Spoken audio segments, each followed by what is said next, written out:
Hello dear student, आप class 12 मैं आप सभी का संसिद्धि यूट्यूब चैनल पे स्वागत करता हूं। हम लोग क्लास 12 फिजिक्स के सीरीज़ में आज आगे बढ़ रहे हैं। हम लोगों का चैप्टर चल रहा था रे ऑप्टिक्स, और उसमें आज हम लोग जो टॉपिक पढ़ने वाले हैं उसका नाम है रिवर्सिबिलिटी ऑफ लाइट रेज। तो आप लोग हेडिंग करेंगे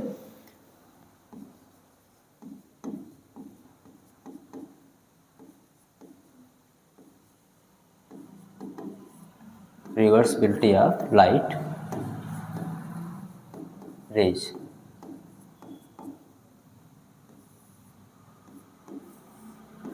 मीन्स प्रकाश किरणों की उत्क्रमणीयता।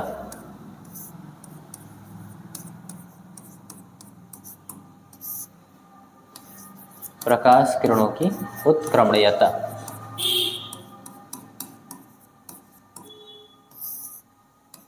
ये देखेंगे प्रकाश किरणों की उत्क्रमणीयता क्या होती है। सबसे पहले आप सपोज करिए कि आपके पास एक ग्लास है, ग्लास स्लैब है इस तरीके से, मीन्स कांच का गुटका है। ये हम ये सपोज करेंगे कि हमारे पास कोई प्रकाश की किरण है जो इस ग्लास स्लैब पर इस प्रकार से आपतित हो रही है।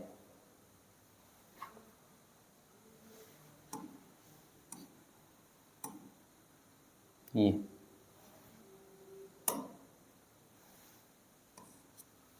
ठीक, हम ग्लास स्लैब के बाहर मान लेंगे मीडियम फर्स्ट और उसको कह देंगे रेरर मीडियम, मीन्स विरल माध्यम है, और ग्लास स्लैब को हम मान लेंगे सघन माध्यम, डेंसर मीडियम। ठीक है, अब प्रकाश की किरण विरल से सघन में आ रही है तो अभिलंब की ओर झुक जाएगी, तो इसलिए जिस बिंदु पर वो आपतित हो रही है उस बिंदु पर अभिलंब खींच दीजिए, फिर हमको पता चलेगा कि किधर की ओर ये झुकेगी। उसके लिए हम क्या करेंगे, इस बिंदु पर एक परपेंडिकुलर ड्रॉ कर देंगे।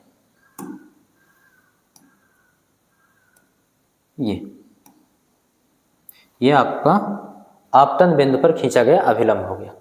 अब आपको एक चीज पता है कि जो प्रकाश की किरण होगी इस तरीके से सीधा नहीं जा करके अभिलंब की ओर ऐसे झुक जाएगी। झुका दीजिए। ये यहां पे एक प्रॉब्लम और आएगी। आप जानते हैं प्रकाश की किरण इस बिंदु से बाहर निकलेगी वायु में, यानी कह सकते हो सघन माध्यम से विरल माध्यम में, तो अभिलंब से दूर हटेगी। तो इस प्रकार से यहाँ भी आपको एक अभिलंब खींचना होगा। उसके लिए इसी को मैं कॉपी कर ले रहा हूँ। ये इस बिंदु पर मान लीजिए ये अभिलंब, ठीक है, और अगर ये अभिलंब है तो आप जानते हो प्रकाश की किरण क्या होने वाली है, अभिलंब से दूर हटने वाली है, क्योंकि अब सघन से विरल में जा रही है। तो अब ये ऐसे सीधे न जा करके अपने मार्ग से थोड़ा सा ऐसे ये विचलित हो जाएगी, यानी कि अभिलंब से दूर हो जाएगी। ये यहां तक बात समझ में आई। ठीक है, आप ये भी जानते हैं कि आपतित किरण और अभिलंब के बीच बनाया गया जो कोण होता है वो आपतन कोण होता है। ये और उसको हम आई से लिखते हैं। ठीक है, और ये जो अपवर्तित किरण है और अभिलंब के बीच कोण बना रही है इसको हम अपवर्तन कोण आर से लिखते हैं। बात क्लियर? ठीक। अब प्रकाश की किरणों की उत्क्रमणीयता को देखने के लिए, हम ये देखने के लिए कि प्रकाश का जो किरण है वो उत्क्रमणीय है कि नहीं है, यहाँ पर एक मिरर रख दीजिए। क्या रखेंगे हम? एक दर्पण रख देंगे इस प्रकार से, और किरणों के अभिलंबोत रखेंगे।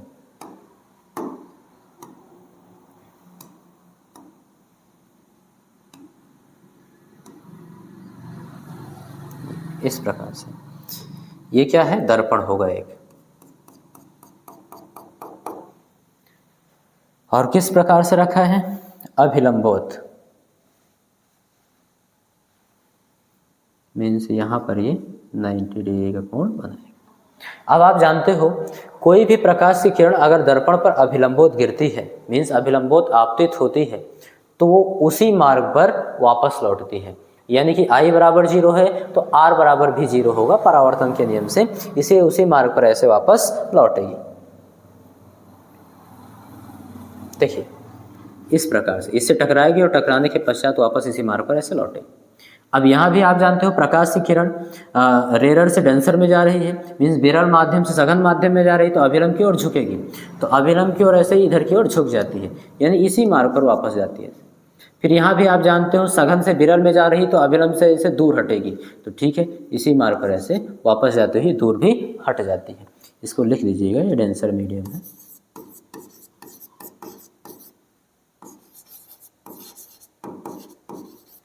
ये कॉन्सेप्ट क्लियर हुआ। यानी प्रकाश का जो पथ होता है वो उत्क्रमणीय होता है, अगर हम वापस भेजें इसको तो ये वापस उसी मार्ग से जाता हुआ ऐसे बाहर निकलता है। इससे प्रूफ हो जाता है कि प्रकाश का पथ क्या होता है, उत्क्रमणीय होता है। मीन्स जिस मार्ग से वो वापस जा रहा है, अगर हम उसके मार्ग में अभिलंबोत कोई मिरर रख दें तो उसी मार्ग पर वो वापस ऐसे लौट जाता है। कॉन्सेप्ट क्लियर हुआ? ठीक है, इस फिगर को इधर बना लीजिए।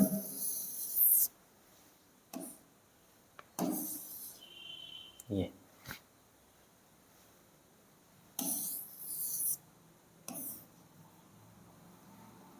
ठीक, अब हम कैलकुलेशन करेंगे। देखिए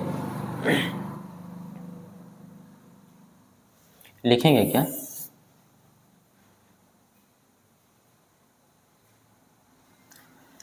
जब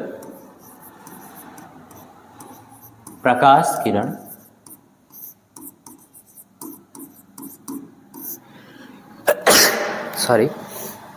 जब प्रकाश किरण पहले माध्यम से दूसरे माध्यम में जा रही है,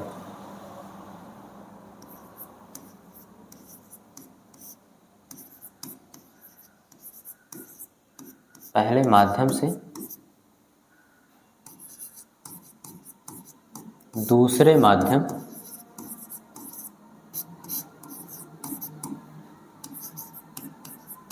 जाती है। हाँ, आप ये सपोज करना होगा आपको कि ये आपका पहला माध्यम है और ये आपका दूसरा माध्यम है। बात समझ में आई? तो प्रकाश की किरण पहले माध्यम से दूसरे माध्यम में जाती है, तो आप यहाँ क्या करेंगे, स्नेल का नियम लगा देंगे, बाय स्नेल्स लॉ। तो स्नेल का नियम कहता है साइन आपतन कोण बटे साइन अपवर्तन कोण बराबर पहले माध्यम के सापेक्ष दूसरे माध्यम का अपवर्तनांक। ठीक है, तो स्नेल के नियम से साइन आपतन कोण क्या है, जब प्रकाश की किरण यहाँ से जा रही है पहले माध्यम से दूसरे माध्यम में, तो ये आपतित किरण और ये अभिलंब, आपतित किरण और अभिलंब के बीच बनाया गया कोण आपतन कोण आई। तो साइन आपतन कोण बटे साइन अपवर्तन कोण। अब ये प्रकाश की किरण अपवर्तित होगी तो अपवर्तित किरण और अभिलंब के बीच बना कोण आर, साइन आर, पहले माध्यम के सापेक्ष दूसरे माध्यम का अपवर्तनांक 1 and 2। इसको बना देंगे इक्वेशन फर्स्ट। फिर लिखेंगे चूंकि प्रकाश का पथ उत्क्रमणीय होता है,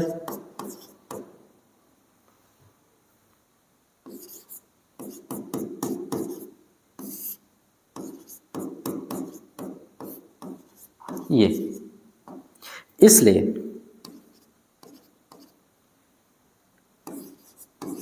हम ये मान लेंगे जब प्रकाश की किरण ये इधर से जा रही ना दूसरे माध्यम से पहले माध्यम में जाती है तब, इसलिए जब प्रकाश किरण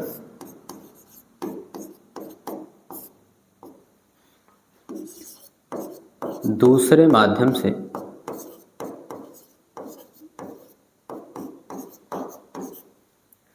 पहले माध्यम में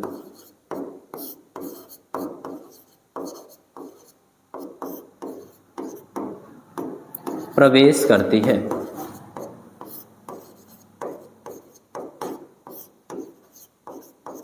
ठीक है। तो जब ये दूसरे माध्यम से पहले माध्यम में प्रवेश करेगी तो इस बिंदु के लिए यहाँ पर देखना ये आपतन बिंदु होगा और ये आपतित किरण होगी और ये दूसरे माध्यम निकलने वाली प्रकाश की किरण अपवर्तित किरण होगी।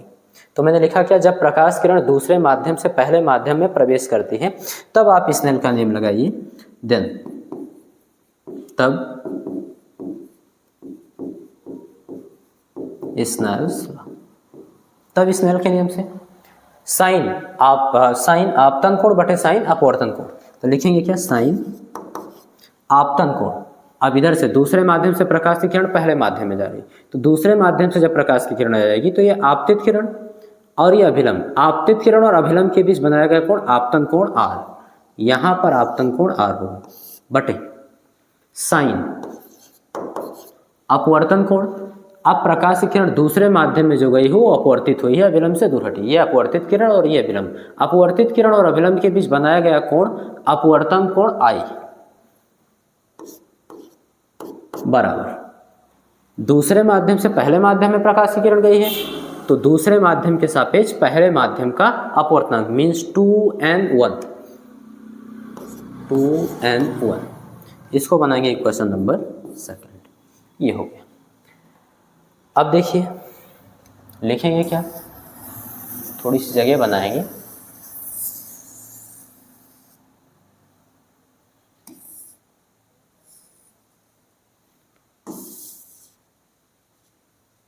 ठीक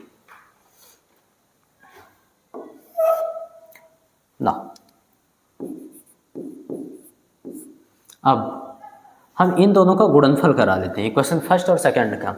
देखो 1n2 और इंटू 2n1, ठीक है, इज इक्वल टू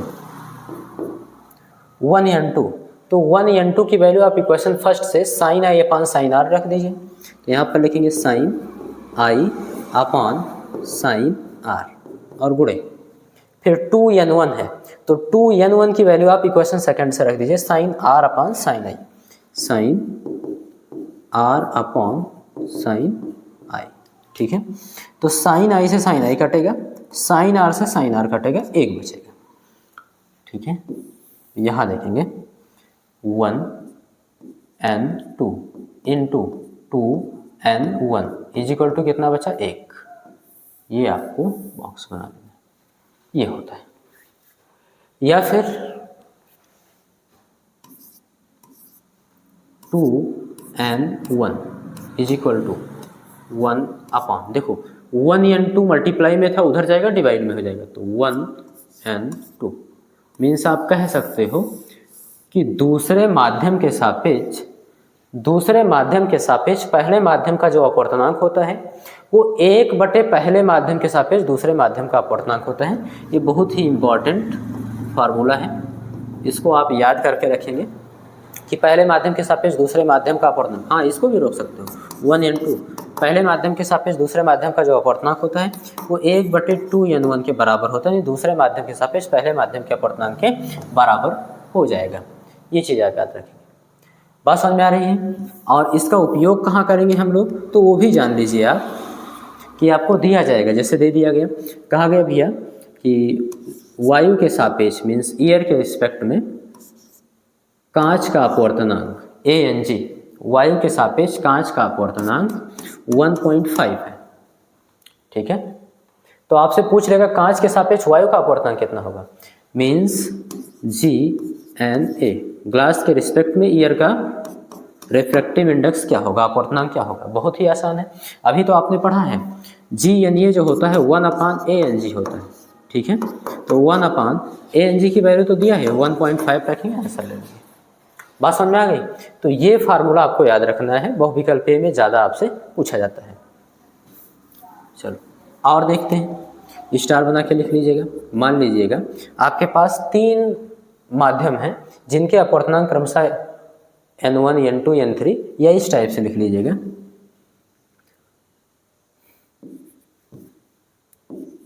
तीन माध्यमों के लिए